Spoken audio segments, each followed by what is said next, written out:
Hello, this is Storybooks channel. New videos are posted every day. Subscribe and click the bell. Daniel pulled his heavy bag out of the dusty, smelly bus. He saw himself, his old bag, and the entire interior of the gasoline and hot dust-stained bus as dirty, wrinkled, and in need of immediate washing. The steps of the old bus were spattered with seed husks and small scraps of paper.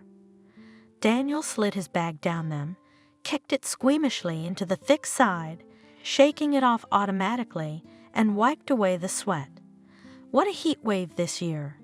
The passengers on the bus were drenched in sweat, but at least there was some breeze blowing through the open hatch, though the smell of gasoline booze was unbearable, and gusts of wind cooled people's faces. And here, in the middle of a huge field, where only a lonely sign stood, there was nothing to breathe. The heat is standing, in the face carries the hot smell of the field, on which some places are already becoming obvious splotches, so burned out grass under the scorching sun. And the yellowing grass and pathetic bushes on the roadside looked almost as uncomfortable and unkempt as the bus that had just left, hiding in the clouds of dust. Here it was his native side, such a familiar and yet forgotten place. What a sin to say! It looked rather shabby, his native village, there on the hill, and it was still 1.5 kilometers to carry the bag to it.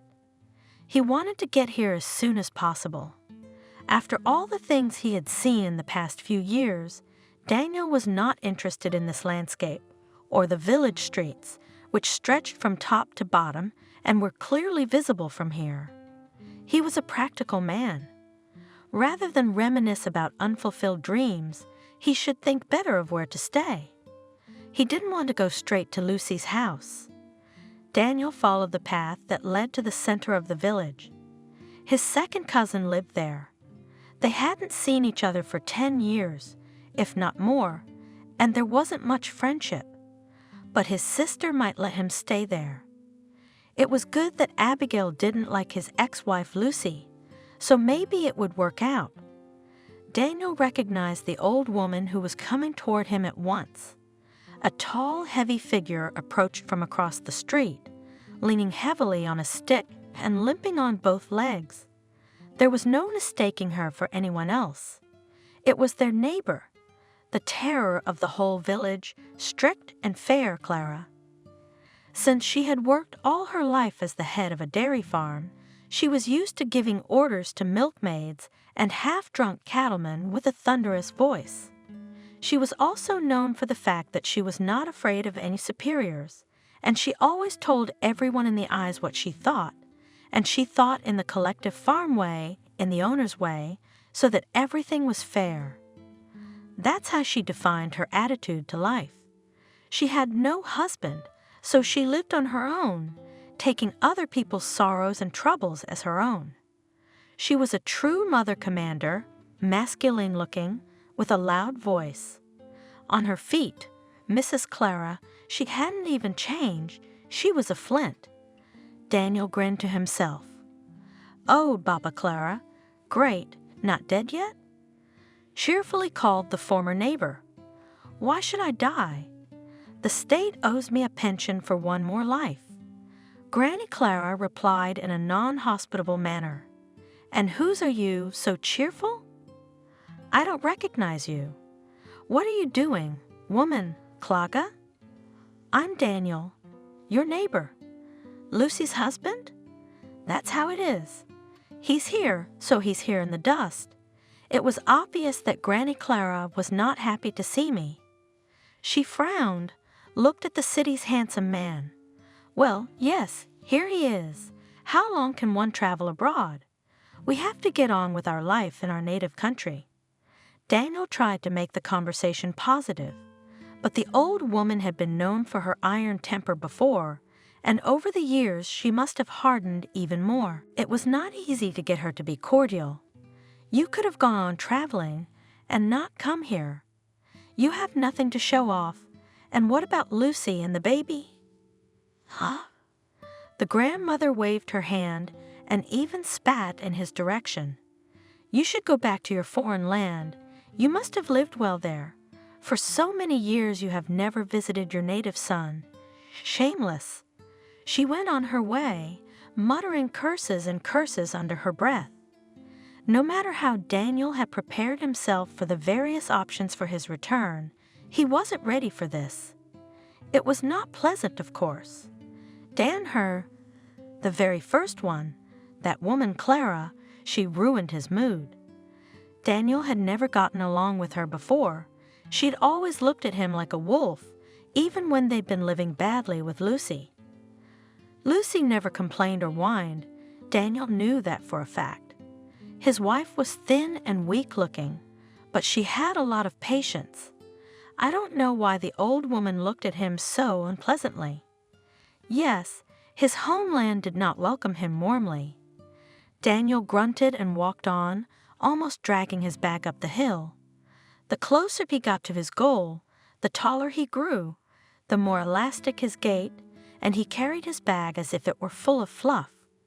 The man tried to look good. "Everything is fine with me, and my business is excellent, and my mood is good. You see, I'm in a great mood." His whole look screamed. The wide smile he had on his face looked like the mask of a happy man. The street he was walking down after years of absence appeared narrower, more unassuming than when he was a child. But through the front gardens, tall golden orbs and mallows were also going crazy. These unpretentious flowers were familiar attributes of his native village from childhood, and Daniel felt something stirring in his soul. The front garden of his native house had looked exactly the same when he went to school for the first time as a 7-year-old boy, and it was exactly the same bouquet of golden orbs that he had held in his skinny hands, shyly holding out to the beautiful and slender teacher. Is the teacher, whom the 13 first graders adored with all their hearts, still alive? They caught her every word, and at recess they tried to come as close as possible to her desk to breathe in the wonderful smell of her hair. They smelled of divine toilet soap. For the village kids who washed themselves gray and thrifty, once a week on Bath Saturday, that smell embodied both the distant city, from which Evelyn came after the Institute, and their own future, unclear but beautiful, like the young teacher herself. Daniel remembered his first A's, of which he had been so proud, his mischievous friends. He had always strived to be one of the best, not in studies, but in sports. If he failed in sports, he had to win in dancing or checkers. Evelyn left, and so the studies became uninteresting. The gym teacher who was in their school got married and stopped coming on a motorcycle from the district center. Daniel abandoned sports, checkers, but in checkers he could still now beat a dozen good opponents. But what good would that do? As quickly as he lost interest in everything, he burned out as soon as he achieved a little success, and so it happened with Lucy. While he was courting her, he tried hard, he tried his best, but as well as he could, as it was customary in their area. Lucy was considered to be almost the first beauty, and to win her meant for Daniel to win another victory. He tried. He walked with pleasure, remembering his younger years. He had lived well in his native village in his youth. What can I say? But then life did not go well, and Daniel was carried away somewhere, dreaming of a great future, temptations again. Here is the sister's house, Platbins painted blue and white, in the front garden according to custom flowers order. Abigail's parents always lived well and were excellent hosts, so Abigail is in them too, a real homeowner. Or maybe she's been married for a long time. Maybe she has kids. Well, blood is not water. Daniel will put up with Daniel for a while, and her sister's husband, and their kids. What can you do? Your kin, it said. Daniel stood up straight and opened the gate. You live well. He smiled broadly at the young, full woman standing on the porch. "Receive your guest, sister." Abigail greeted him with a look of surprise or incredulity. This was someone she hadn't expected to see on her doorstep, hadn't expected, and hadn't wanted. Not at all. "What brings you here, Daniel?" She gave him her hand reluctantly as he came over to hug her. "What are you doing here?"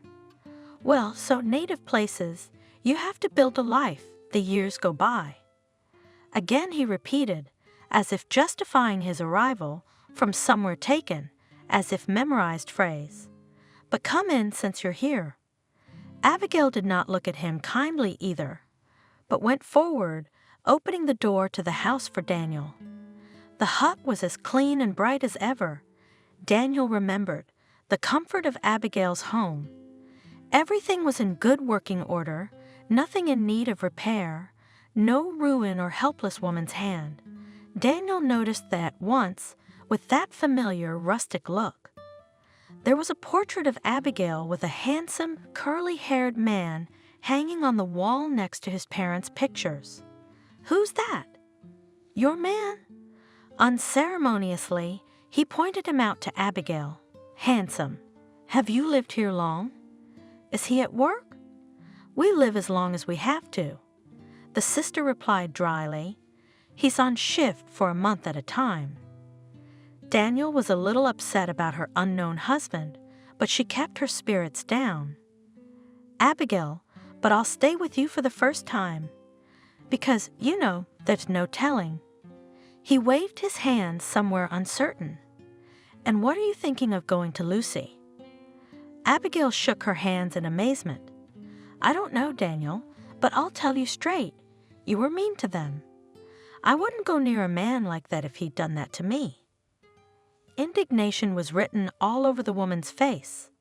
She even turned away to the window, neither to eat nor to drink tea. She did not offer her brother. "You'll live a couple of days, so be it. And there, I'm not your friend, and I'm not an advisor, What you've done, no one is allowed to do." And Abigail looked her brother straight in the face. "Abigail, but why you? Why did I have to ruin my life?" Daniel sighed. The last thing he needed was a lecture from Abigail. Abigail laughed. "So you've fallen out of favor and decided to be a husband and father again." "Well, I am a husband and father, and what's past is past. I'm not a boy anymore. I've seen life. I've seen different people. I've traveled. I understand the value of real life, Abigail." Daniel was getting hot. He had not expected to take his sister's reproaches so seriously. "You can't change the past now, and I have big plans. I even have a lot of good plans. I hear that Lucy is doing very well." Abigail grinned as she listened to Daniel's outpourings and couldn't help herself. "Is that why you came back? Is the kitty licking the butter?" "Yeah." "Right. Lucy's doing very well now, and she's cured Mason, and she's got a new house, and she's got a lot of suitors. So I think you're gonna have to suck it up. You don't know how much Lucy loved me, do you? Kissing my feet on the ground to keep me going. Of course she believed you, simple as that. She got married. She was going to live well. She gave birth to a son for you, you fool." Abigail wiped her eyes, remembering vividly her own worries about Lucy and Mason.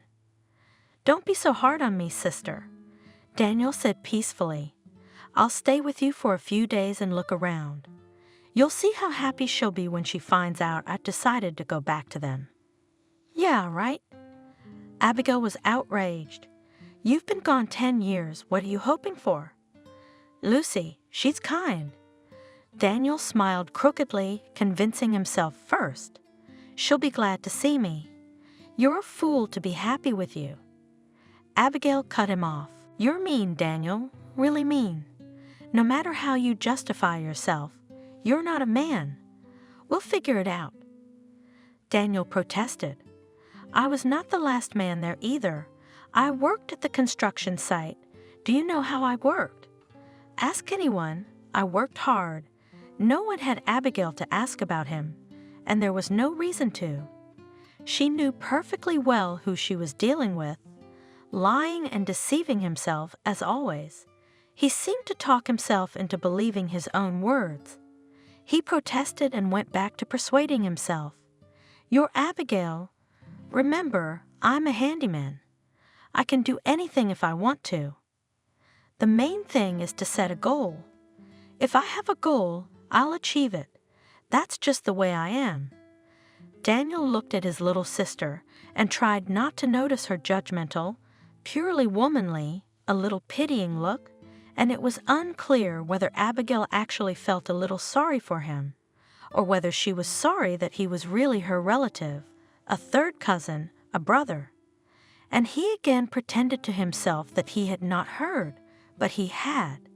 He didn't believe his stupid sister. What did she know about people? People like him, purposeful, seeking, and what was his opinion? His sister sat him down at the table, cut lard, warmed soup, brought a table full of herbs from the garden. Daniel enjoyed plump cucumbers only from the bed, tomatoes cracking from their own juice, crisp onion stalks, and praised his sister. "Well, Abigail, you're just like your mother." Aunt Nina was a famous vegetable gardener all her life. It was not for nothing that she worked in vegetable growing on the farm for so many years. Even my mom didn't have such tomatoes, even though Aunt Nina used to grow them. "What a hostess you are!" Abigail, indifferent to flattery, sat sadly. Her face never brightened. "Don't they feed you like this in the cities?" She did not lower her mocking tone. "When I left, I had never eaten such lard and pickles. Shoeing," Daniel said nonchalantly, "my native land, it's yielding." Little by little my sister thawed.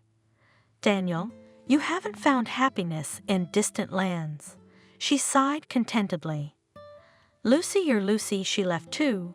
Yes, she didn't settle down either." "How did she leave?" "Where?" Daniel choked and stared at Abigail, froze with a cucumber in one hand and a spoon in the other. "Chew on that, or you'll choke on it." Abigail looked at him with annoyance. She came back later. "There were all sorts of rumors, but nobody knows anything. You drove off with your tail between your legs, but Lucy was as if her soul had been taken out of her. She never left the house, never talked to anyone. She lived in lockdown, then she moved away. For 5 years we didn't hear a word about her. We'd already forgotten her. But she came back. She came back 5 years later to your house and immediately started to build a new house on the plot." Daniel was silent, sitting there with a cucumber in his hand. "A new house?" he only asked in astonishment. "That's it. She lives with Mason in the old one, and next to it she builds a big one, just like a palace. You can admire it. She hired builders from somewhere far away, not local. Ours would at least know something, but these swarthy ones don't even speak our language. Moldavians? They live right there, at Lucy's, in the anteroom. Is it really true that nobody knows anything?" Daniel asked. "No. People went crazy at first. Where were you all this time? Where did the money come from? How did you get it together?" They tried to ask questions, but they wouldn't say anything. "How is she? Doesn't she go out for bread? What does she feed the workers? She rarely goes to the local stores. She goes to the city." Despite her model-like appearance, Lucy was a quiet and modest girl. All the girls in the village were big, tall, and overweight, blood and milk. Noisy, vocal local girls could hurt the unwanted groom with a strong word and stand up for themselves, and if necessary, to scoff and hard to get their own way. Among them and the newcomer was like a sparrow in a flock of crows, small and not loud. Daniel wanted just such a bride, and it was not hard to choose. She was the only one to whom his heart lay. "What do you see in that pale marshmallow?" Mother grumbled. "She can't milk a cow. She can't draw water. She's a weak girl. She's of no use in the farm. There's Doris. She has tits like a dairy cow and strength like a man. My father is in charge of the grain mill. That's why the house is full. If it's built that way, my brother is a forester. I'd marry her. I wouldn't be in trouble. But that girl, why do I need Doris, Mom?" Daniel laughed. "We already have cows. I don't have to milk her. I need a wife, so I won't be ashamed to take her out. Not a horse. I'm not going to ride it. I'm going to live." "How are you going to live? With a city fashionista? She probably can't even melt a stove. She's got one too." Daniel didn't listen to his mother. He liked Lucy, and her gait was smooth. He looked at her 100 times when she walked past their house from the library, and gray eyes, so big that you can drown, also looked, what a sin to say. But Lucy herself went away quickly. You can't talk to her. You can't hug her like your girls. She was very strict, but he liked that she didn't let anyone near her. One look as if threw the guys away. If anyone dared to laugh, to press in a joke in a corner of the club, hapless suitors were embarrassed and withdrew quickly, until friends did not notice the failure and did not ridicule. Daniel had been looking for an approach to Lucy for a long time. He went to the library as if he were on duty. He flipped through a lot of magazines at a long table, tried to talk, but only the girl answered in one word, short and clear. Daniel gradually got used to the printed word, just not a fool, studied not worse than everyone else. He was also well regarded at school, and he turned out to be a good electrician. Again, not dirty work, not near cattle, for example. He wore clean clothes, was proud of his specialty, in any place people like him are needed. He used to read, and Lucy used to give him books. "And you, Daniel, have you read about Macluco Maclay? You're always looking at travel magazines. Maybe you'd like it?" And she held out The Man from the Moon. "I read it. We discussed the book. From that book, their friendship began. You to me, Lucy, beautiful, more similar find a book?" He asked, smiling. "You have a talent for librarianship. Immediately see into the root, understand who is interested in what," and continued to shower the girl with compliments. I must say, his praise was heartfelt. He really saw in Lucy only good. And Lucy, bookish soul, finally saw in him, as it seemed to her, an interesting interlocutor with whom you can talk. At first, as usual, the conversations revolved around the books they had read, and Daniel was sly, trying his best not to give away his uneducated nature, not giving the impression that he was hearing about many things for the first time. More on that later. What only they did not talk about, fall and winter evenings, in an empty reading room. To tell the truth, this library was not such a popular and crowded place. Gone were the days when half of the reading room was occupied by young guys who were happy to sit at newspapers and magazines until the start of the movie.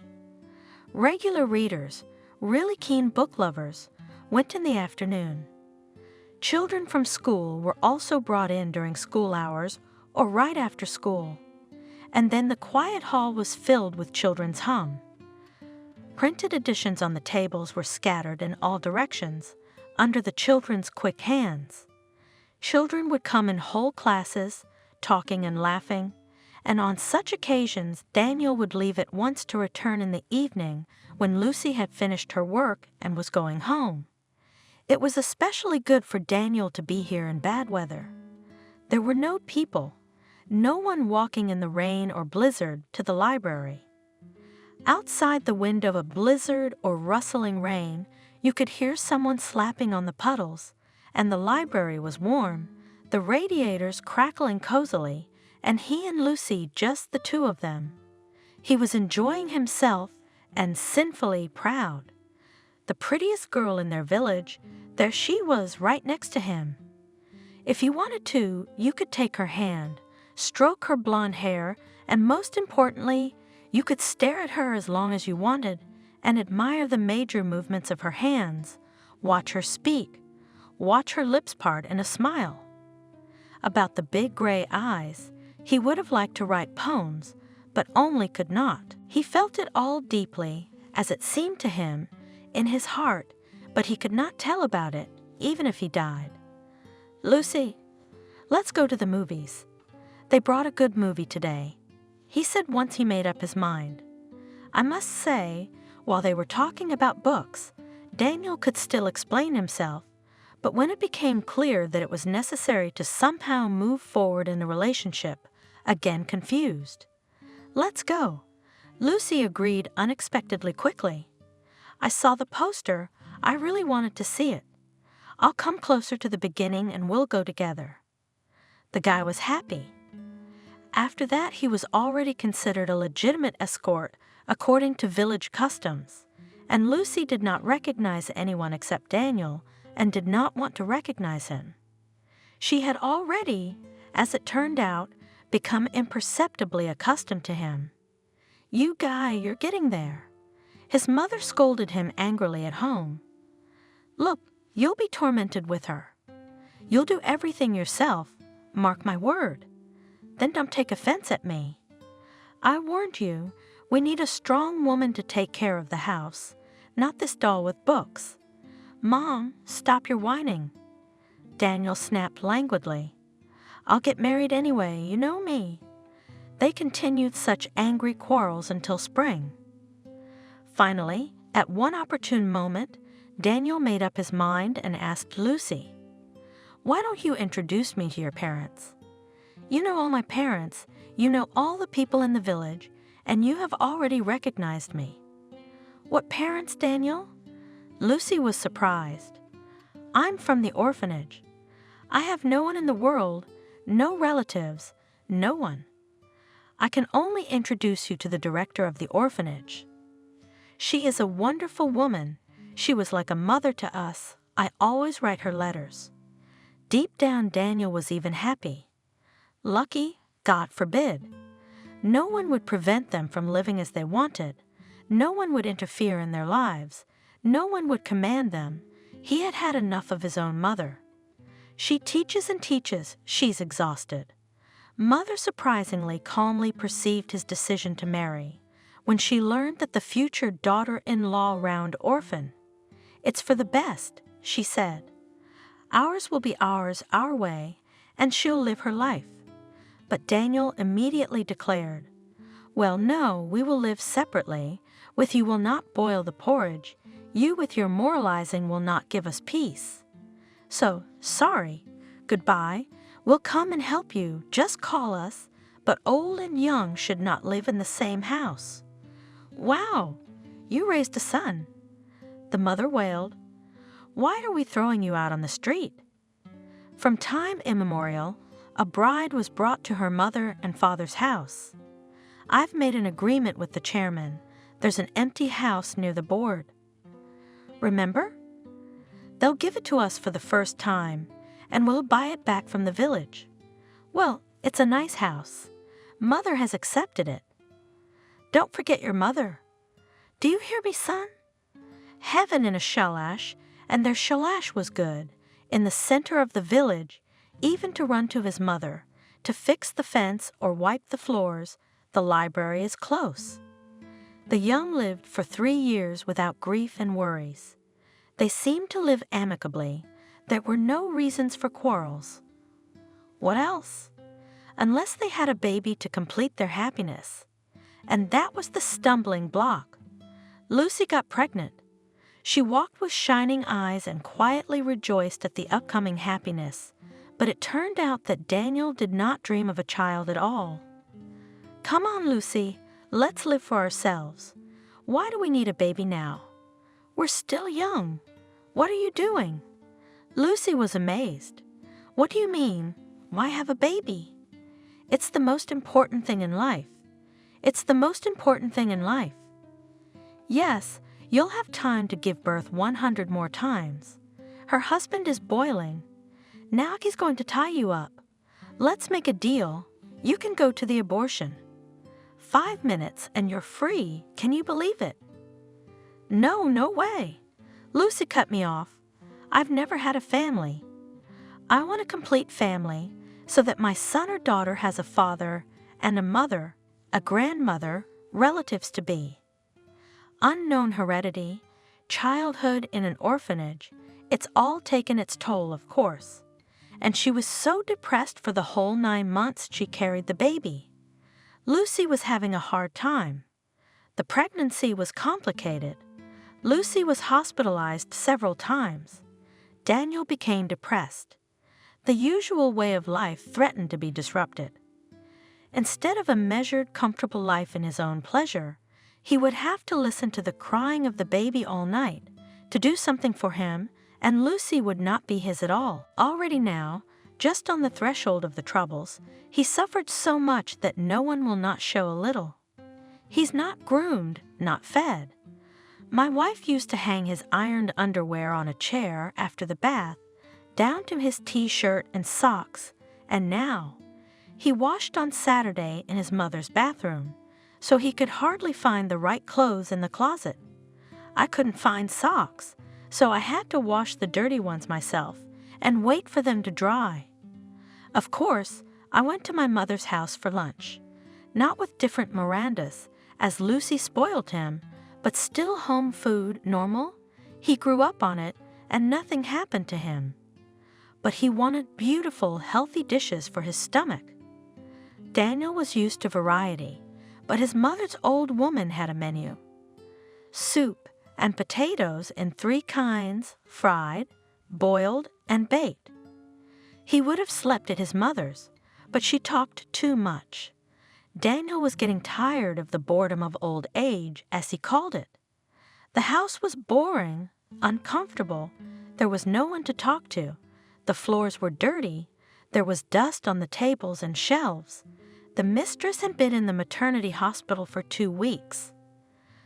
Finally, gradually, he got used to the fact that he now had a son, but he could not love the boy. Strange thing is that Daniel had once loved Lucy, as he himself thought, for real. He wanted to be always with her, admired her beauty, even took care of his wife as he could, bought gifts, for example. Lucy, with special love, put on a pink silk dress, which he brought her from the city. She remembered that summer day at the beginning of their life together. "Look what I ripped off for you at the department store." He shouted to his wife, who looked out the window, when he rode up to the house with a friend on a motorcycle. Even though I was on a business trip, I didn't forget about my beautiful wife. 100 women were looking at this dress, arguing, but I got it. And right on the street unfolded this dress of unprecedented beauty. Lucy just aghast and hugged her Daniel. He took care of the housing, and at first he arranged everything in the house. It is impossible to say that he was a bum or a drunkard. In the village he was considered a smart and not at all lazy electrician, and he often came to his mother's house to fix the roof or the fence. And when Mason was born, something changed in Daniel. Jealousy of his own son overpowered his love for his wife. It is true that Daniel was not particularly warm-hearted before. He had no friendship with anyone. He only told his wife that he was with friends. In fact, he was so busy with himself that he had no interest or time for others. Lucy noticed a motherly, unkind attitude towards people. He saw faults first of all, and then she saw her son. He was lying apart from the perfectly intact booths, where the frightened but seemingly healthy children were sitting. It was later learned that they were only slightly bruised. Only Mason was injured. He was taller than the other kids, and although the merry-go-round had not even had time to gain height and spin up, just started to rise, The boy flew out of the cabin, unable to hold on to the handrails. He was lying on the lawn a little farther away, with his eyes closed and no sign of life. "Son Mason!" Lucy rushed to the child, about to take him in her arms, but was stopped by the attendant. "Don't touch it. Don't touch it. The doctor will come now. It's dangerous to lift him." Lucy understood nothing and stroked her son's cheek in horror. By the veins in his neck, she realized that the boy was alive while he was still alive. An ambulance pulled up. Lucy and Mason were taken to the hospital. Daniel, who approached, only had time to see Lucy get in with her son, and the car door slammed shut. Lucy, whose thoughts were occupied only with her son, did not think to wait or look for her husband. Time was golden. "What happened here?" Daniel rushed to the employees of the ride. "My son's in there. What's wrong with him?" "And my wife's in the ambulance. I saw her." "Calm down. He's alive." They were trying to calm him down. He let go of his hands and fell. "Your wife is unharmed. She went to the hospital with him." Once again, Daniel was alone. Mason regained consciousness, but his spine was damaged, and the boy could not get up or walk. Lucy was constantly with her son in the hospital. Daniel worked. The expenses were enormous. Lucy, completely dried up from worry, in one of the short visits home asked him, "Daniel, you'd better try to live more economically. We're going to need a lot of money. Reconstructive surgeries are expensive. Is there any hope that he will recover?" Daniel asked. "Maybe we're just kidding ourselves. The doctors are giving us a chance." It was obvious that Lucy herself had little faith in this, but she continued to fight for her son. Daniel tried. Money never hurts. He understood that well. He didn't like going to the hospital. He said he was tired at work. Lucy felt sorry for him. She was with the boy, let her husband rest. To look at the crippled child, the father could not and did not want. His estrangement from his son deepened. Again an empty house, again loneliness. He was tired, exhausted. There was no desire to go to his mother, tired of her grouchiness. The young man wanted warmth and comfort, a woman's care. When will it end? He was indignant when Lucy once again came to check the house and put in order, wash his clothes. "Well, I'm not at the resort." The wife was offended. "Do you want to go to the hospital, and I'll go to work?" She knew perfectly well that this would never happen, that Daniel looked like a fool. To lose the only thing he had left, his freedom. No, he couldn't empathize with his bedridden child of 3 years. In that time, Daniel had acquired a convenient mistress. Miranda worked as a clerk at a bakery in a neighboring town, and a couple of times Daniel had stopped by the bakery for a snack and encountered her feminine, greedy gaze. He felt he had nothing to reproach himself for. God knows he tried. For 3 whole years he had endured loneliness, lack of comfort. Almost always alone without his wife, no one could stand it. How many times? He just turned 30, the age when you want to live. Now at every opportunity he went to Miranda, who always waited for him with a table set and pastels undone. And at home there's only work. Money going to doctors and drugstores, a tired aging wife and a crippled son. More than once and more than twice, he tried to explain to Lucy that all this treatment is completely useless. Lucy, you understand, finally, if at once they could not do anything, then now you certainly will not be able to. Why are you wasting money? What are you saying, Daniel? He's our son. You have to grab every opportunity, you understand. Lucy was almost screaming. She, too, was on the verge, desperate. She came home from the hospital, hoping to get advice and support from her husband, but he looked indifferently away and mumbled, "I understand." But I don't understand why I have to work from morning till night, and I can't even buy new pants." Lucy was slightly taken aback. What is he talking about? She opened her closet and began to lay out a pile of his clothes in front of her husband.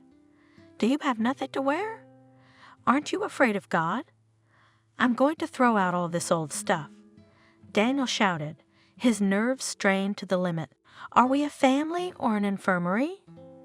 Am I married or not, after all? When are we going to have a normal life? We'll never live normally because you don't love your son." Shouted in his face Lucy, "You only care about yourself." The woman's heart had long ago cooled to this man, but by inertia, she continued to consider him a husband and bestowed all the signs of respect. What is there? She served him even now, when there was no longer any strength left. And when Daniel went to town a couple of days later, she was not surprised. "I'm going to visit my folks for a week," he said. "At least I'll get some rest." Lucy did not understand his action, but did not dissuade him from going. Something about her unknown kin flashed in her head, but she did not even pay attention to such trifles. What did they mean compared to what she and Mason were about to face? Daniel had already arrived at his perky barmaid's house in anticipation of the festivities. "Daniel," she cooed, "I finally have you. How long have I waited for you?" "Well, I'm not letting you go now." "Yeah, you won't." Daniel laughed, pleased with the warm welcome. "I'm a free bird. I love freedom. You can't bait me." "We'll see about that." Miranda purred, taking off his shirt and kissing him. "Maybe I will, or maybe you'll want to stay with me forever." "Oh, Miranda, you're a hot woman," Daniel whispered between kisses. "Do you want to deprive me of my last strength?" After a long lovemaking, supported by food and alcohol from the famous buffet, the lovers lazily discussed the situation. "Leave them alone," pulled Miranda. "The child is an invalid. They used to put such children in an orphanage, and your clutch will never be young and beautiful, Daniel. What do you need her for? Look at me." She stood up on the bed, stretched her bare arms toward him, stroked her thighs and looked languidly at him, urging him to appreciate her feminine virtues. Wow, how appetizing. Daniel laughed and drew her back into bed. Everything he was used to was here, everything he needed for a comfortable existence. Daniel was leaning more and more towards the option that Miranda had suggested. "Okay, Miranda, I'll go there. I'll settle some things, and I'll be with you forever." "Oh, Daniel," Miranda shrieked and hugged him with renewed vigor. "How wonderful! You and I will go to a faraway place where no one will bother us." 2 weeks later, Daniel returned home. How miserable it seemed to him now, their home together with Lucy. He looked around. Nothing was dear to him. Nothing was nice. Of course, they had already paid the full amount for the house, along with his wife. So Daniel reasoned that he would leave the house to Mason and Lucy, and he owed them nothing more. That's it, he said to himself firmly. That's it. He'd been going to Miranda's house for a year, no children, no relatives, a nice place to live. Why shouldn't he live there? She's dusting him off, and then we'll see if Miranda's right. They should go to some big construction site. They're not hard workers, of course, but they want the money. Daniel prepared for the conversation carefully. He waited until Lucy and her son went to the hospital for another doctor's appointment. He went through his belongings and carefully put them in his bag. He also counted the money that Lucy had collected for her son's treatment and carefully put it in his pocket. After all, he was the one who earned it, so what should he do? To show up empty-handed at Miranda's, as if he were a pauper and a beggar. He had everything ready when Lucy and Mason came back. Lucy looked at the suitcases right away. "Are you going somewhere? You just got here." "Yeah, Lucy, I'm leaving." Lucy was confused. "What do you mean you're leaving?" "Where?" "I'm leaving you completely." Daniel even turned away, as if he was afraid to look in her direction. "But I'm not alone. We have a family, a son." His wife looked perplexed, still not believing what was happening. "I can't live like this anymore. How long can I live like this?" Daniel atomized himself. I work, but no use." "What do you mean, no use?" "We have a house, a household, here Mason healed. All the money I earn goes into a hole. No rest, no distractions, just work and hospitals. This is not the life I signed up for." Daniel began to grab the suitcases with shaking hands. He himself had not expected the farewell to be so difficult. Lucy, at last, began to realize that his scheme was quite serious. Looking at the suitcases at her feet, she said in a trembling voice, "And don't you feel sorry for your son?" Son, you've been with him since birth. But did it help him? All his life you pampered him, wiped his snot, and what happened?" Again Daniel remembered what was so unpleasant to him, to make it easier to leave. "You were there for him then. Why didn't you save him? Why didn't you save him when he fell? Because of you, he became an invalid, a crippled son. Lucy couldn't take it anymore. How can you say that about your child? You two went to drink beer." "No, to be near us then. How can you?" She finally burst into tears, which had been in her eyes since the beginning of the conversation. "I'm telling the truth. I pampered him, so he sits all day long. He'd be back on his feet by now if you hadn't dragged him to hospitals. There's no life. You say family. What kind of family are we? You're always going to doctors, and I'm alone. You work like hell, and you don't even have hot soup at home, let alone a family. How will we be without you, Daniel?" Wailed Lucy, who could not understand her feelings and only cried. "Will you go to work, Hal? Stop driving him back and forth. You can't get new legs. He'll sit alone. He's not a little boy." Finally, Daniel gave out all the things that had been driving him crazy for years. It was as if a long-standing boil had burst. "How could it be, Daniel?" Lucy asked through her tears. "The doctor said today that in 3 months we will be admitted to a clinic in the capital. This is already a 100% guarantee that the treatment will help. They work miracles there. It's the same story again. Lucy, how can you not get tired of believing these charlatans? I've been working for years for their money." "Enough. But we've waited so long for this, it's only a matter of time before Mason gets back on its feet. You'll see." "No, I've had enough." Daniel firmly threw away his wife's hands that were reaching for him. "Daniel, for God's sake, don't leave us in our hour of need. I won't say a word later. I won't reproach you. But help us now. It's only 3 months." Lucy sobbed and threw herself on her knees at his feet. He only looked down at her squeamishly. "Don't make a scene, Lucy. You're not the first. You're not the last. You'll have an even easier time without me, lonely one." And he let out a hoarse laugh. "How many times can you believe this nonsense?" The exhausted wife continued to cry, sprawled on the floor near his feet. There was the familiar squeak of wheels on the uneven boardwalk, and out of the corner of his eye Daniel saw Mason pull up in a wheelchair. "Mom, don't. Let him go." Daniel yanked his leg out of Lucy's hands and stepped toward the threshold, stopping. "I took the money there. I was the one earning it. That's why I took it. I have to start somewhere too. I'm leaving you the house." He stood there for a while, thought about it, decided to make a final threat.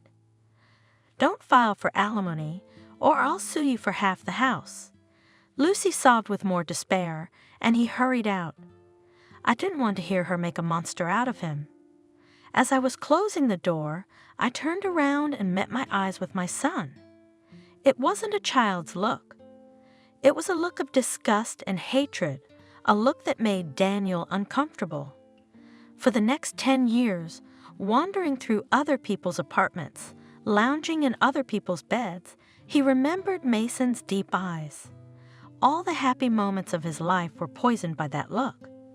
Daniel returned in Abigail's downy feather beds. He was stuffy and heavy. Oh, life! He longed to return to his native village. He thought he'd finally find peace and serenity. But what happened? While I was remembering, I got so excited that I couldn't sleep at once. Lucy was alone with her troubles. There was only enough money in her purse for one trip to the store. Her mother-in-law, a complete stranger, had never helped her and Daniel's family in anything. She only taught them and demanded help from her son. Lucy recalled how on her grandson's birthday, the old woman sat at the table with tight lips. She ate the food with her daughter-in-law's pleasure, but never once praised the treats. As a gift to her grandson, she brought a 100-year-old yellowed piece of cloth. That's what kind of material used to be. It's unbelievable. 10 years in the trunk, and as if it was bought yesterday. On Lucy, you can make a shirt for your little boy. And with a proud look she gave the gift. Lucy couldn't remember any other gifts from her mother-in-law. Now that Daniel had left her and Mason to fend for themselves, the old woman was beginning to slander her daughter-in-law. What could she expect from an orphan? She's a promiscuous girl. She was like that when she was young, and they probably kicked her out of town to the country. Who would want her in town? "Come on, you're lying," said the kind-hearted neighbor. She was a clever girl, beautiful, until they got into trouble. And your son left her with an invalid child. And he's an invalid because of his mother. How come? How do we know what she did to him? Maybe she's pregnant. What'd she do to keep from giving birth? Maybe he's not Daniel Mason. Oh, I think you're a witch, Betty. The neighbor used to say in her heart, "You've been like that all your life, and you've gone completely mad in your old age. You are slandering your daughter-in-law, but she's a hard worker, Modest, and what a vegetable garden she has. Look, cleanliness and order everywhere. What order is there? It was only Daniel who kept everything in order. The old woman was bent. Why don't you tell me how she used to come to your house and scrape out all the dirt? All the years she cleaned your house silly, she wanted to please you. I don't have a mother of my own," says Aunt Molly. "It's not hard for me to help Mother Daniel. She's ill. But you're shameless, sitting there gossiping. Aren't you afraid of God? Betty has quarreled with her friends and is alone. Her daughter-in-law is now her first enemy. Her grandson doesn't go, and her favorite only son, the beauty and pride of his mother, has left, and that's it." The old woman became ill often, and then she collapsed. Lucy, no matter how kind her heart was, could not take care of her mother-in-law. She was left completely without means of subsistence, what to speak of the treatment of her son. Day and night, exhausted woman's brain was looking for a way out. What to do? How to earn at least a living? While it was summer, she and Mason saved the vegetable garden, lost weight, but did not starve. Lucy, can't you go to your place? Asked her Grandma Clara, worried about her neighbor. No way, Mrs. Claga. Who's going to let me? I don't even have sick leave. They can't keep me on sick leave for years. There's a good woman working there too. She has a family to feed too. So she probably has all the healthy foreheads in her family. Granny was angry, and she has a husband, and you're all alone. I'd sit with Mason while I'm still crawling, thank God. No, a library education wouldn't help, and it would be impossible to leave my son at home and sit in a half-empty library all day. Baba Clara, of course, is a human being, but you should see how hard she carries her soul disfigured by hard work. She has blood pressure, a bunch of other illnesses, And what kind of salary is a librarian? There's no more work in the village. A school and a nurse's station, neither of which suits her. And there are no vacancies. She can't go to the collective farm. The collective farm has ceased to exist. The world has changed. Life has become much more complicated over the years. Lucy is still only 28, and she feels like an old woman with only one joy, her son. He's growing up smart, reading, drawing. How much has he suffered in the hospital? But he hasn't lost his kindness. Soon it will be too small for him. Mom, why are you so sad? No, son, I'm fine. I'm just thinking. About what? I'm thinking about how we're going to live our lives. Mom, you'll figure it out. You're the smart one. And he reaches for his mother to hug and kiss him. Oh my God! Lucy prayed at night. Lord, show me the way to cure my son, to get him back on his feet. Help me, Lord. I'll do anything. I'll bear anything. Just give me a chance. Open the door for me. Blessed is he who believes. On a clear August afternoon, into the hands of Lucy, desperate to the last degree, the letter carrier handed a letter. From Margaret. Lucy gasped. Mommy, who is Margaret? Asked Mason. Oh, Mason, this is my very, very soulful friend. An orphan? Mason loved his mother's stories about her childhood. Yes, from an orphanage. Lucy hastily opened the letter and began to read. My dear friend, Margaret wrote, I'm writing to you from far away. How did I get here? It's a long story. I've been here for 3 years. I came for the money, but I think I'll stay here. You and I always dreamed of having a house, a bunch of kids, a family. So I decided to make that dream come true, to earn money to buy my own house.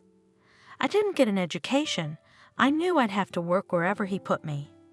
I was ready for anything, but I didn't think money would be so hard to come by. Yeah, the pay's pretty good here. If you live frugally, you can easily buy a house in this time. But I don't want a house anymore, Lucy. I don't want anything because I'm never gonna have a bunch of kids or a family. I met a nice guy, local. We got close. We were gonna get married. He worked as a foreman for loggers, and loggers here are mostly ex-convicts. It's a remote area, you know. They respected my Eric. I won't say anything bad about the laborers, but once 2 of them got drunk and started fighting, pulling out knives. Mine doesn't tolerate such things. At the workplace in the middle of the taiga, it's not allowed. So he went to break them up, even though they were angry mad. They didn't mean to. I believe they meant no harm. Yes, but one of them, in a fever, went right through my Eric's neck. How can you save him? I was pregnant at the time. Trouble doesn't come alone. I turned black with grief. I lost my little girl. The doctor said no more children. There's no reason for me to go to the big land now. Here at least I can visit Eric's grave, but there I have nothing. Lucy, my dear friend, you're all I have left. If you had only come to visit, I would have showered you with flowers, my friend. Lucy read the letter and tears rolled down her face. She remembered the sweet smile of Margaret, the red head, her laughter. She remembered her parents who had died in a car accident. For Lucy, she became a guide to the life beyond the gates. After all, Lucy herself knew nothing about normal families. Margaret recalled, Lucy felt with her a part of life before the accident, before the orphanage, before she taught Lucy to dream. Together, they made plans. Margaret's future was determined when a gymnastics coach noticed her. The training camps and practices began. She was prophesied a good sports future, but a minor injury prevented her from continuing gymnastics. It happens, one little thing changes the whole fate. It happened after the girls graduated from the orphanage. Margaret had to go to the factory because it had a dormitory. She regretfully said goodbye to her sports career. Lucy, by that time, had already finished her studies at the local library technical school, and after that she was sent to the village. In the beginning their correspondence was lively, then went everyday life, cares, and troubles. In difficult moments, Lucy always turned to her friend, of course, in her thoughts. And strangely enough, it helped her. She pictured Margaret's freckled face and asked her advice. The answer always came. And here was a letter from the only person Lucy could call a family member, a friend, a sister who would never let her down. A crazy thought arose in her head and began to take real shape, a plan for the future. All night long she had been putting everything in its place.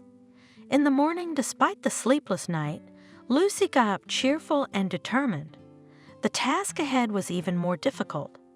It required an effort that even she had never had to make before. "Baba Clara, give me some advice," said she to a neighbor who had dropped in to visit Mason's pet, out of habit. Looking at her pale face, the neighbor realized that the matter was serious. Mason was sent to the yard to play with the kittens. There was nothing to burden the child with unnecessary talk. "Oh, you poor thing," sighed the old woman, having heard Lucy's account. "I would with great joy left my dove, my Mason, but how? We'll have to live apart. You and Sodes will not allow that you." Lucy looked at her grandmother with regret. "It's not easy, you need a lot of documents from them." "I'll give you money for the trip, Lucy, I will. I'll have money for the funeral, but I don't need it. Maybe I'll live to see you again. My parents were long-lived," smiled Baba Slaga. "I'll see you, Baba Slaga, I promise you. I'll pay you back the money from the first paycheck." She hugged her old friend and cried. "Why are you crying? You should be happy," grumbled the old woman. "You have such hope. That's what hope is. He will put you to work, support you for the first time, and Mason, suddenly, it will be good there with the doctors." At these words, Grandma Clara did not notice how she took out a huge handkerchief to hide her tears. She began to blow her nose noisily. Now the hardest thing is to explain to the child what and how. "Oh, it won't be easy, Lucy." "I don't know how it will be solved, Baba Clara." Lucy sighed. "It's all right. He's a boy, a sensible man, a kind soul like yours, and there's no one between you. You're the closest people to each other. You'll understand each other." "And what about the house, Baba Clara?" Lucy asked. "It's not good for it to be empty. It's not good to sell it either. My son, it should not remain homeless, and I will not have time before the frost. And you, Lucy. Clara's on a roll. You go to the school principal first, and also to Benjamin, our former chairman. They are experienced people. They will help you. Every year some of the young people come to the village to work, and they'll settle them in your house. It's warm and the place is good." "That would be very good, Mrs. Clara." "I don't need money, just as long as the house is reviewed." And so it was agreed. The conversation with the son was difficult, but Mason accepted his mother's decision surprisingly calmly. "Mason, do you want to walk like before?" Mom asked. "I do." Her son looked her straight in the eye. "But we cannot go to the treatment. We have no money. Would you agree to wait until I earn money to live without me?" "At Granny Clara's?" Mason smiled. "Nope, honey. Granny Slaga wouldn't be allowed to take you. And she's not in good health. She can't take you to the hospital to town. She can't." Mason sighed. "What if you stay at the boarding school where there are doctors? With the same kids for a while I earn money. There's tutors, different clubs, schools there too." "Like in your orphanage?" Mason raised his eyes to his mother.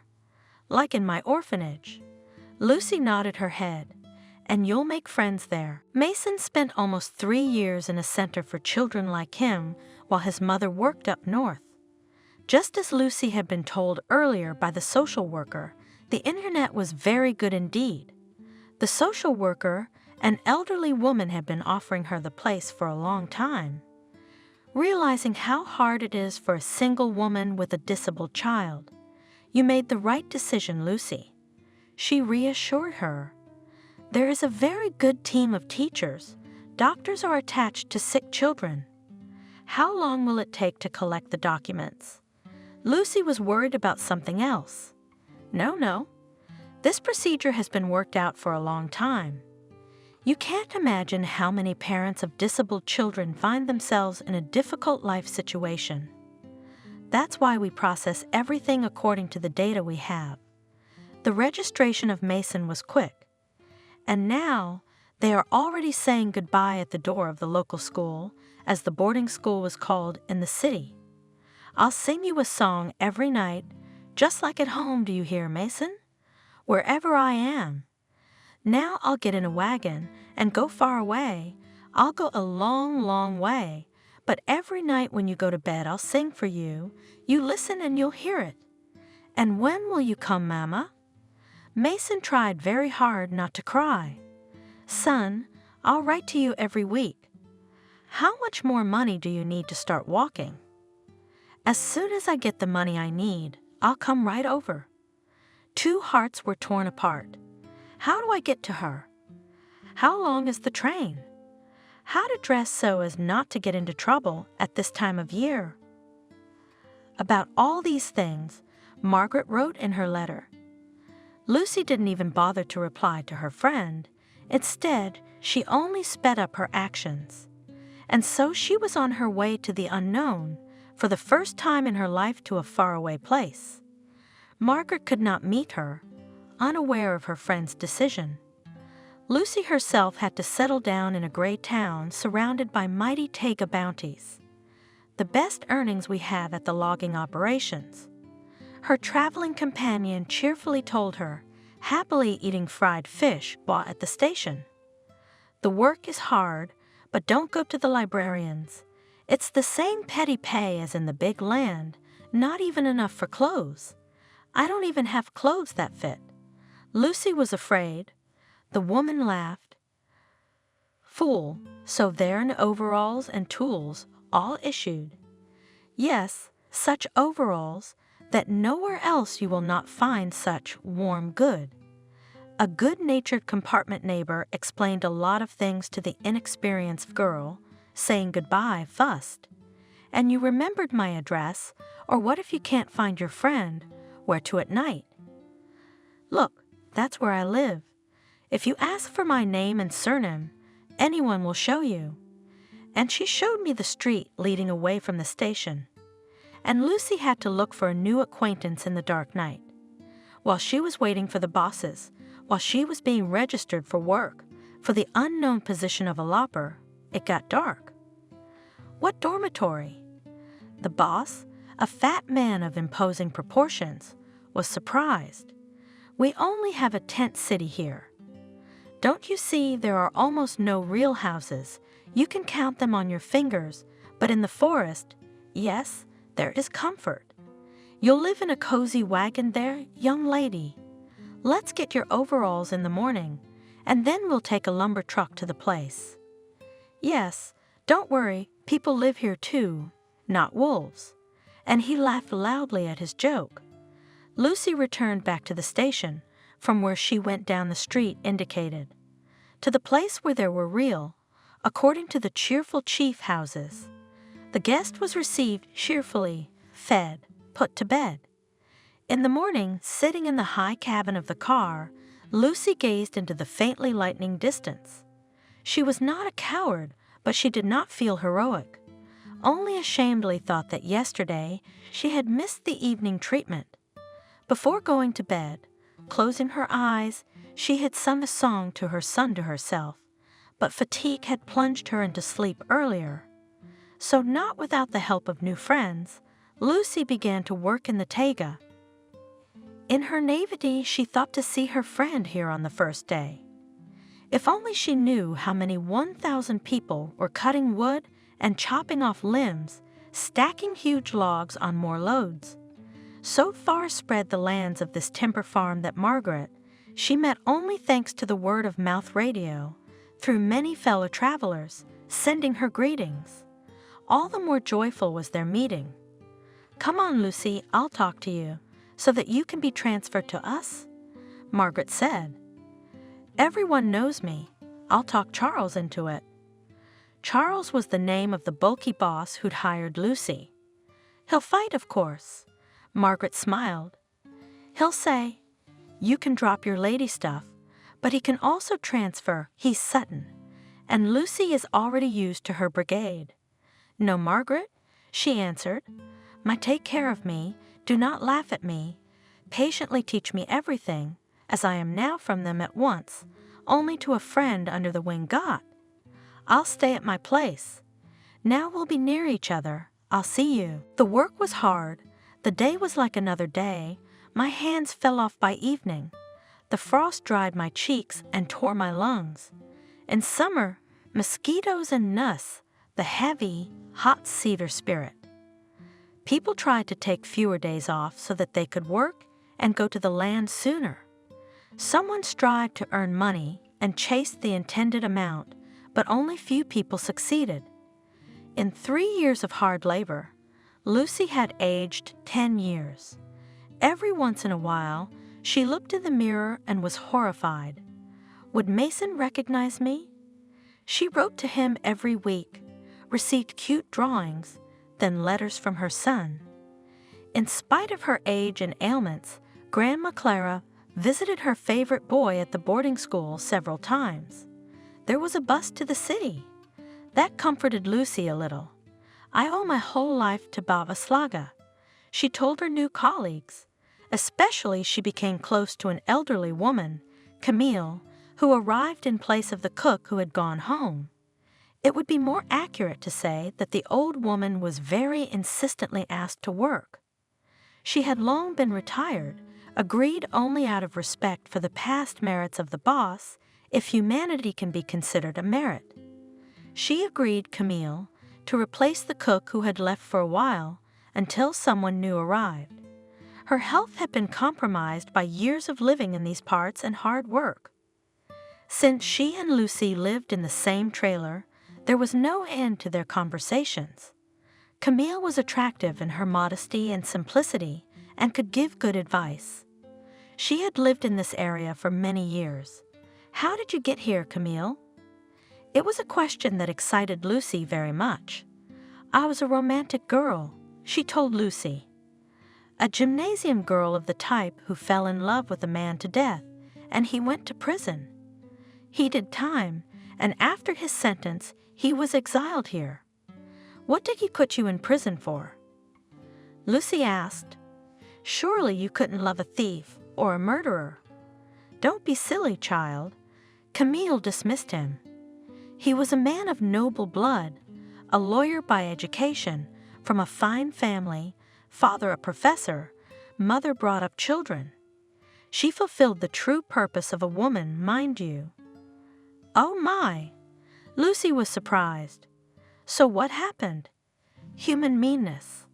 My lover had a friend whom everyone knew and loved. Sebastian trusted him without measure.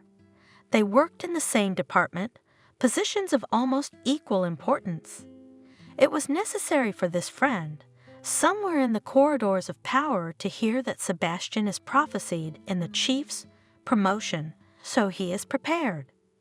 He was a noble man, his honesty was noble. Why not take it up a notch? But suddenly he was angry. Why Sebastian, not him, was being promoted? So he wrote a denunciation. Was a mere denunciation believed and imprisoned? Lucy was horrified. The time, Lucy, was such that for any sneeze in the direction of the revered portrait could be imprisoned or shot, and no one would even know about the shooting. How did you find out about it? This friend was never promoted anyway. In time, He bitterly regretted what he'd done.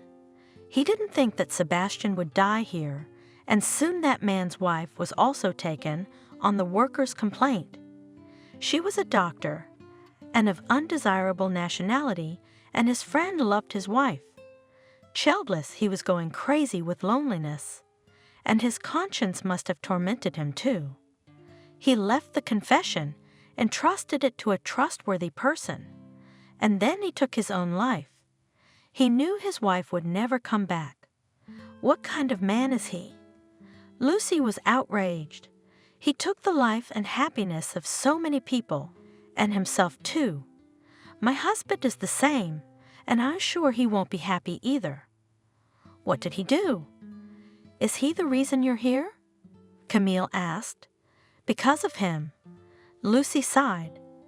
If he had been a faithful man, honest, he would not have left me and my son without money. How did you decide to go to such a terrible place? You're an educated girl. You could work a little. You'd have enough for bread and potatoes. Lucy told the old woman her story without hiding or embellishing anything. At the end of the story, tears spurted from her eyes. Poor girl, said Camille, holding Lucy's head against her chest. You are a hero. Yes, for the sake of a beloved creature one would do anything. If only I could bring Sebastian back, but life is short. It's been many years since he died, and here I am, needy and lonely. Be strong, Lucy. Since then, Camille had been discreetly patronizing Lucy.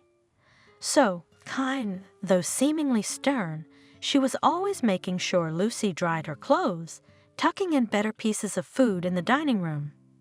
She knew Lucy wasn't just making money, she was saving her son. Soon, a new cook arrived for their job, and Camille said a warm goodbye to everyone and departed for the town where she had a tiny room. A month later, an old woman suddenly came to Lucy's brigade again, waited until lunchtime, called her over to her, and, unnoticed by the others, showed her the corner of a puffy envelope.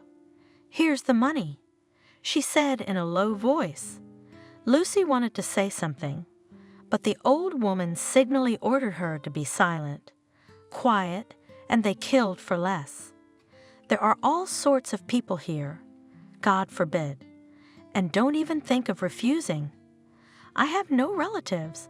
I'm going to die soon. They'll scatter like crows anyway, and you'll have a job to do. Go away, save your son and yourself. No one has ever taken good health away from here. How old do you think I am? 100 years old? I just turned 70.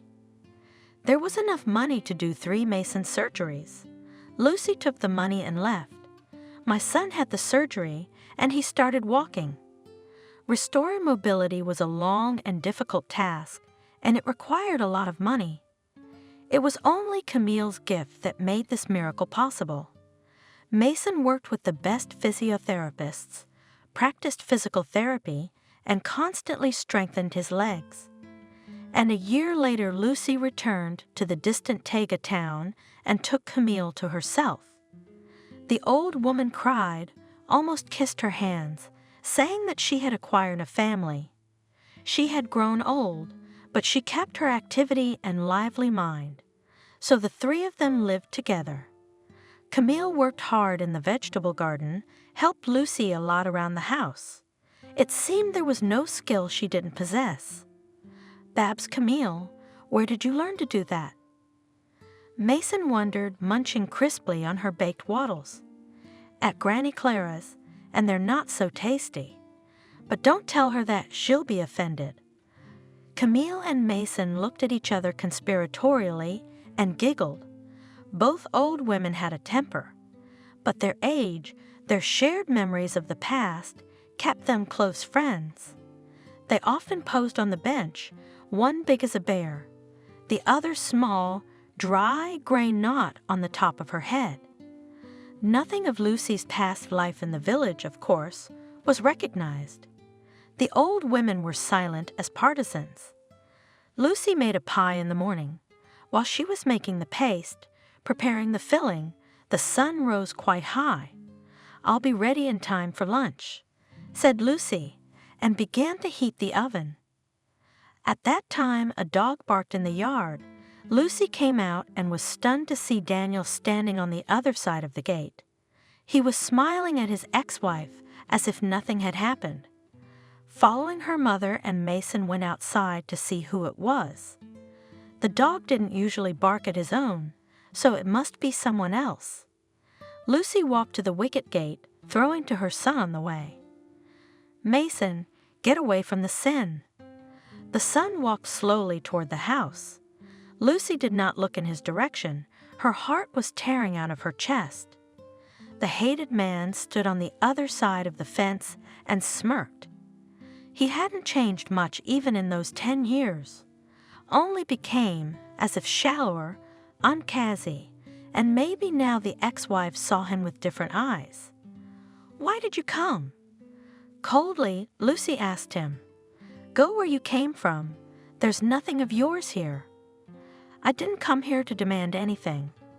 The smile slowly fell off Daniel's face. "I came back to check on you. We're not strangers. What are you doing here?" "Your money's gone." "I took it all. I didn't even leave any money for my son's medicine." Daniel, of course, didn't expect a warm welcome, but it was the first time he'd seen Lucy so angry. He's her lawful husband. She could still behave more decently. He decided to take offense. "Why did you do that?" "But it turned out so. But I came back, and you're not happy." "Daniel, are you serious? After all these years, after what you did, you think you can just come back? I know you're single, so you were waiting. For you?" "Waiting?" Lucy even choked with indignation. How insolent is he? It disgusted her to look at his fat face. "What did I do?" "What? I ask you. You live happily, everything is fine, and then this is my house too. You a shoal." The woman barely restrained her anger not to attack her ex-husband with fists. "Go away." "What shared house? You stole the money that was prepared for the child's operation. You left us in a position we wouldn't wish on an enemy. You haven't paid a dime of child support. How can you even say that?" Suddenly, Lucy saw Mason standing next to her. He had a shotgun in his hand. The guy threw it down and aimed it at Daniel and said, "Go away, and don't ever come near our house." Daniel turned pale, but then pulled himself together, remained standing where he was. Then he swallowed and said through the force of it, "What are you threatening me?" "Not a fool to shoot, who will spoil his life young. Go away when adults are talking." Lucy, terrified, rushed between father and son, but Mason stepped around her and took aim again. Daniel, not noticing Mason's movements, stepped from foot to foot. He was pleased with himself. It wasn't the kind of reception he'd been expecting, of course, but he wouldn't just walk away. Not noticing the hatred of his wife and son looking at him from the other side of the fence, he said cheekily, "At least pay compensation for my half." Oh, he could use even a little money now. Miranda threw him out, as they say, without severance pay. Where's he going to go now? All he could do was to get his way, to squeeze some money out of these poor people. Daniel looked up and saw Lucy trying to take the gun away from Mason. To tell the truth, he was afraid that a stray bullet would fly out, and then all his dreams would be over.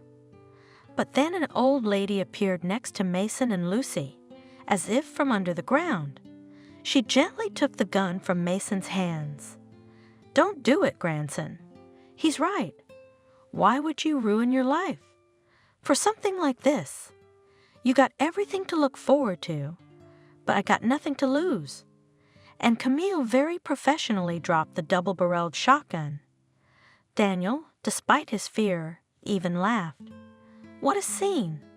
Her graying head barely sticking out of the ground, but she grabbed the gun with her bony hands instantly and pointed it at him. What a laugh! Daniel heard the old woman's creaky voice. "Do you know your name?" "Daniel, right?" "Well, I was the best hunter in my time. No man could compare to me, and I wouldn't miss a boar like that." The first shot went in the air. Daniel jumped with surprise. His desperate fear came back to him. With a mocking smile looking at him, Baba Camille said, "The second shot is usually at the knee." And she began to slowly lower the gun down. Daniel was gripped by panic. Such an iron button could put a bullet in his knee. He didn't remember how he shrieked all over the street. "I'm going to jail. I'll put you all in jail." He turned and ran, away from the Dan house. Then he stopped for a moment, turned around, shook his fist. Anything, he might have expected, but not such a reception. But people, and you came to them with all your soul. As to your relatives, in fact, they are his closest people, and they... A shot rang out again, and a small fountain of pebbles and sand appeared under the man's feet. Daniel shrieked and ran. Turning down another street, he stopped to catch his breath. What to do now? Nothing good had come of his attempt. He would not be able to use his wife's services as he had done 10 years ago, and live happily in a free apartment. As he now called it on Miranda, his former home, his home too. The thought hit Daniel's brain like a red rag on an angry bull. "I will," he repeated, again strengthening himself in his hatred for his ex, his wife and son. Knowing his goal, he walked confidently toward the police station, which was located where he had been in previous years.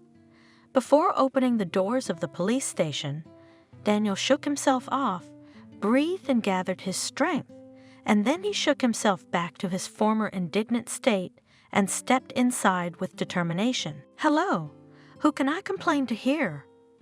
I was just almost shot outside my own house."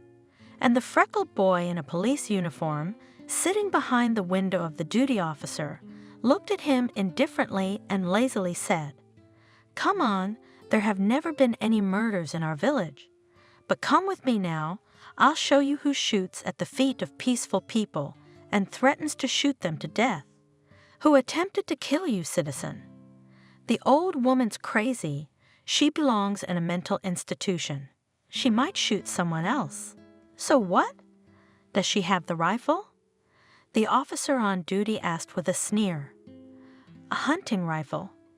And rest assured, she handles it like a pro." Daniel, at the memory of the accurate shots, was again seized by an unpleasant feeling of threat to his life. "Show me your papers as a citizen." Daniel took out a passport from his inside jacket pocket. "Ah, so you're Mason's absconding father?" the policeman asked. "I see a familiar face. I remembered you. You worked as an electrician when I was still in school." He didn't look happy to be recognized. Daniel was forced to write a statement, and at the duty officer's request, he rewrote it 5 times. There was even a suspicion whether it was done on purpose. But the freckles of the young officer on duty looked completely serious. So Daniel resigned himself to rewriting it. "We will take all measures, citizen of the victim." The policeman reported for some reason without calling Daniel by his surname. Did he dislike the surname or what? Daniel sighed and quietly went back to Abigail. Maybe his sister wouldn't say no to another sleepover while the police dealt with the assassination case. Daniel wasn't going to let it go. At least let them compensate him for the moral damage. They must have plenty of money. Lucy had built a house in his yard, by the way. Tomorrow morning he'll go back to the police station. He'll get what he wants. He should have threatened to go further, to the prosecutor, if anything. The police couldn't find any weapons, and they weren't looking for any. All the neighbors confirmed that they were outside at the time, and they didn't see anything like what Daniel wrote in his statement. He never showed up in Lucy and Mason's lives again.